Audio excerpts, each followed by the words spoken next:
les marchés financiers avec IG Markets, CFD Trading. Bonjour, c'est Gilles du site boursicoté.com. Voici l'analyse technique du CAC 40 pour la journée du mercredi 4 avril 2012.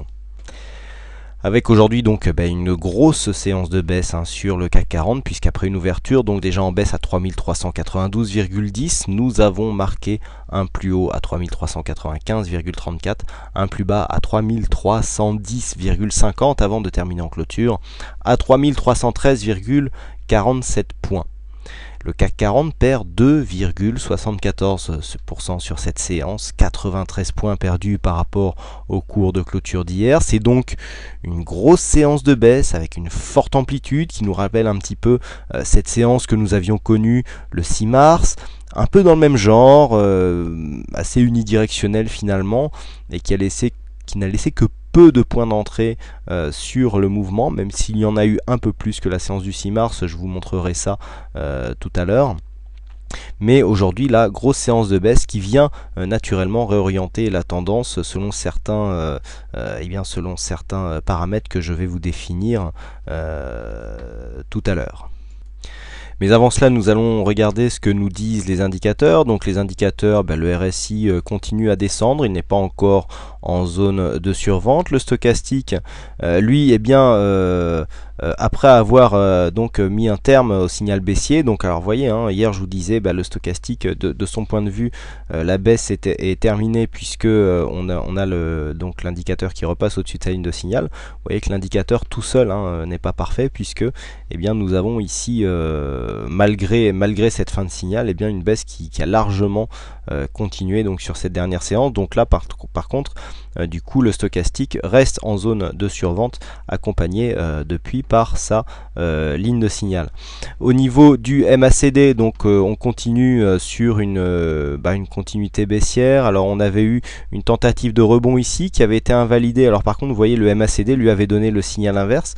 On avait invalidé le signal de rebond hier et donc là on vient amplifier le signal de baisse. Donc on est toujours sur une continuité malgré un rebond technique ici du signal baissier du point de vue du MACD, puisque l'histogramme ici vient se placer sous le précédent point bas donc du 29 mars, et donc nous continuons ici sur le signal baissier malgré ici une tentative de rebond, mais donc toujours baissier du point de vue du MACD. Grande volatilité aujourd'hui et très fort volume. Alors ça c'est assez intéressant pour la suite de l'analyse. Vous voyez que on a vraiment des volumes. Du point de vue, autant on avait des volumes haussiers là sur la précédente phase de rebond, de hausse qui allait crescendo, autant là les deux phases de rebond avec ici ces deux séances haussières et ici ces deux séances-ci, restent en deçà de ce que nous avons lors de phase dynamique baissière, puisque là on avait une phase dynamique baissière, vous voyez, qui allait crescendo avec ici un petit rebond qui était resté en dessous. Là on a regagné du volume ici sur cette phase de baisse avec un début de rebond technique ici qui restait en dessous, et là malgré le fait que hier nous étions sur des volumes en dessous et je vous avais dit que c'était peut-être un signe qui irait vers une reprise de la hausse, là on vient enfoncer le clou avec des volumes qui sont largement supérieurs. Vous voyez cette grande barre ici avec presque 4 milliards échangés. Alors c'est du point de vue de ProRealTime, la plateforme que j'utilise pour faire les analyses, puisque en fonction des chiffres, des plateformes ou des flux de données, on n'a pas toujours les mêmes chiffres. Donc bon, toujours est-il que personnellement c'est l'évolution qui m'intéresse surtout, et ce que l'on peut voir donc sur ce graphe, c'est que les séances baissières ont de plus en plus de volume. Vous voyez, on a une dynamique ici qui se crée. Donc attention, car ce genre de choses peut déboucher sur une tendance baissière de fond, qui plus est au niveau de la volatilité. Alors ça je vous en avais parlé aussi un petit peu il n'y a pas longtemps. Donc nous avons au niveau de la volatilité quelque chose qui est assez intéressant, puisqu'on avait une baisse de la volatilité, on a eu 2-3 alertes ici, et là la volatilité, vous voyez, commence à remonter. Donc ça en général, vous voyez, voilà, on avait eu donc la volatilité qui avait baissé ici lors des derniers mois, là on est en octobre, novembre, décembre, donc on avait une forte volatilité.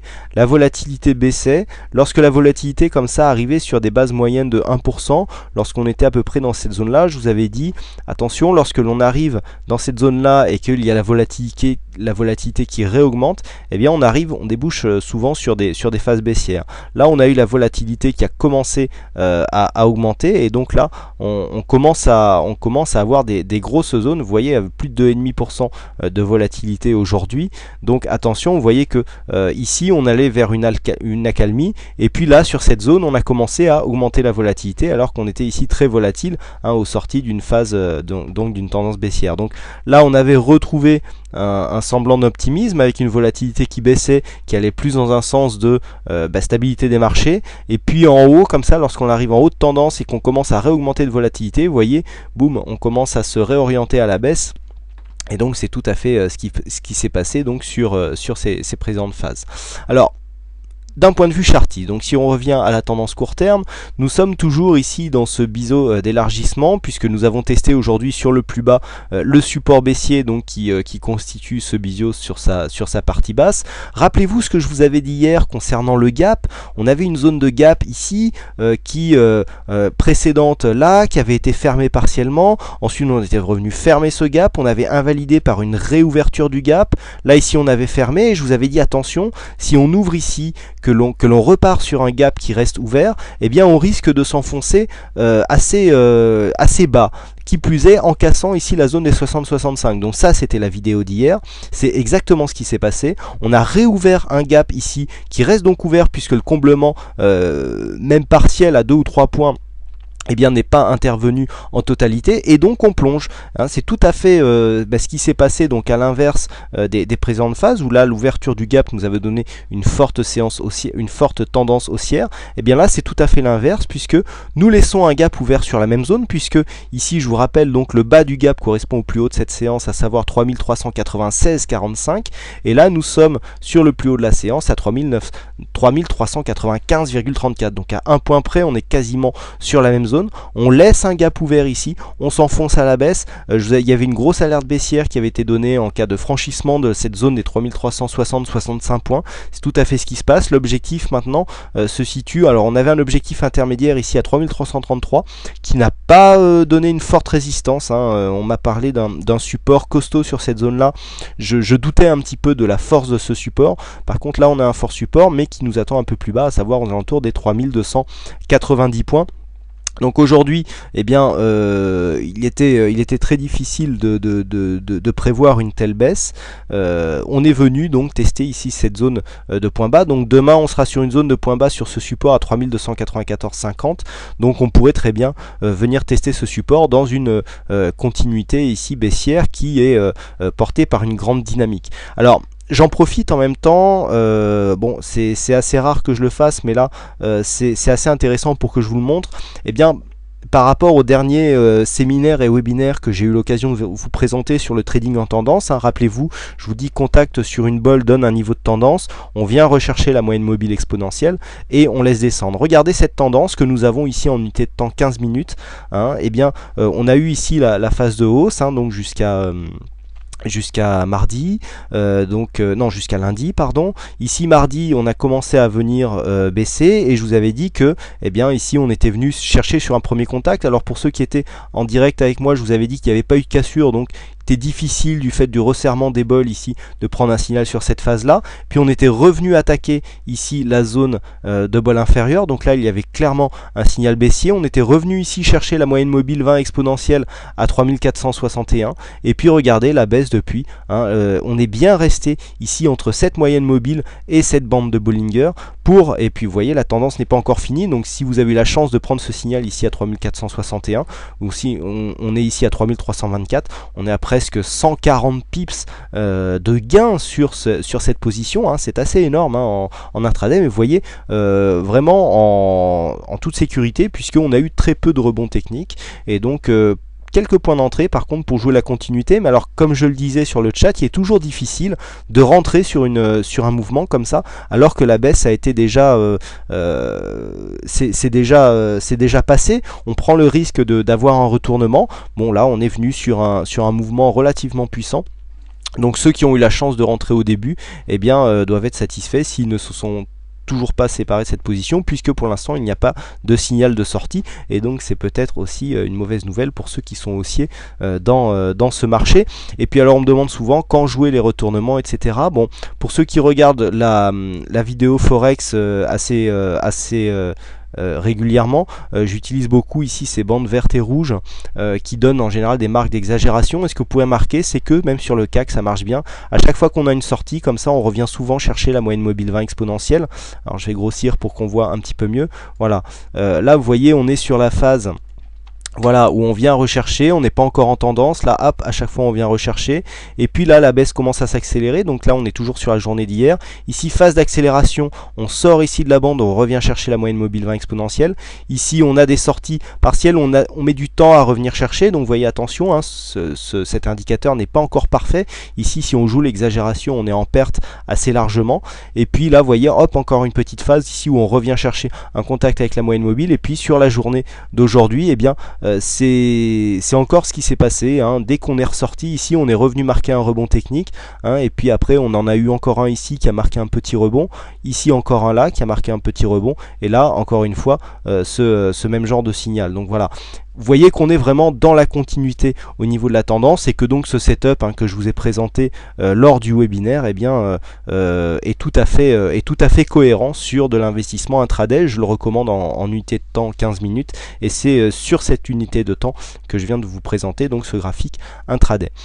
Donc revenons à nos moutons au niveau de l'analyse journalière. Comment jouer la continuité de séance? Donc là on peut attendre un rebond ici sur la zone des 3290 en cas de continuité baissière. On serait sur une zone conjuguée ici entre le support baissier qui délimite le biseau d'élargissement sur sa partie basse, et ici un support qui est relativement important, hein, sur cette zone ici on avait eu pas mal de rebonds et de bougies qui étaient venues se retourner sur cette zone, idem ici sur cette zone là.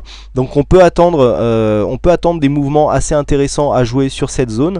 Si on venait à remonter, tant qu'on ne repasse pas ici la zone donc qui ira entre 3060 et 75, on est toujours sous le coup d'une phase baissière, hein. Rappelez-vous ce que je vous avais dit ici, cette zone des 3445 que l'on avait cassé une première fois, cassé une deuxième fois ici, et je vous avais dit si on n'arrive pas à refranchir cette zone d'une manière assez pérenne, on avait ici une zone d'overlap baissier qui, en cas de cassure ici du précédent plus bas, eh bien nous donnerait une continuité de phase baissière. C'est tout à fait ce que nous avons eu aujourd'hui. Donc là maintenant cette zone elle se situe entre 3360 et 75 points. Vous voyez que même si on revenait sur cette zone, eh bien on pourrait continuer encore sur un mouvement baissier.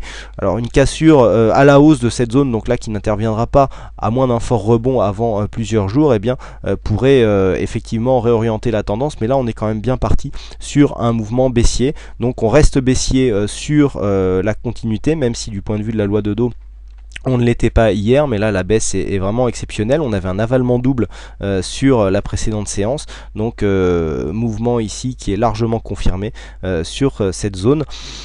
On est pas encore en phase d'exagération d'un point de vue journalier, donc demain il faudrait vraiment que l'on casse avec force ici cette zone des 3290 pour trouver des mouvements d'exagération et donc de pouvoir jouer des rebonds techniques. Mais tant qu'on n'est pas dans cette phase, et tant qu'on n'a pas un rebond ici qui prend vraiment forme, je déconseille fortement de jouer la hausse, hein. C'est ceux qui ont joué la hausse ici sur cette séance à jouer des rebonds techniques sans forcément trouver des beaux rebonds, eh bien on en a eu pour leurs frais, même si ici on sort de la Bollinger, hein, de la Bollinger inférieure, donc on devrait quand même trouver des petits points d'affaiblissement en daily. C'est rare qu'on sorte autant de cette bande de Bollinger, donc c'est pour ça que je pense que cette zone ici, si on continue à descendre demain, même si après la clôture on remonte légèrement, eh bien devrait nous donner quand même des points d'entrée et voir si un rebond technique pourrait se transformer en rebond plus durable.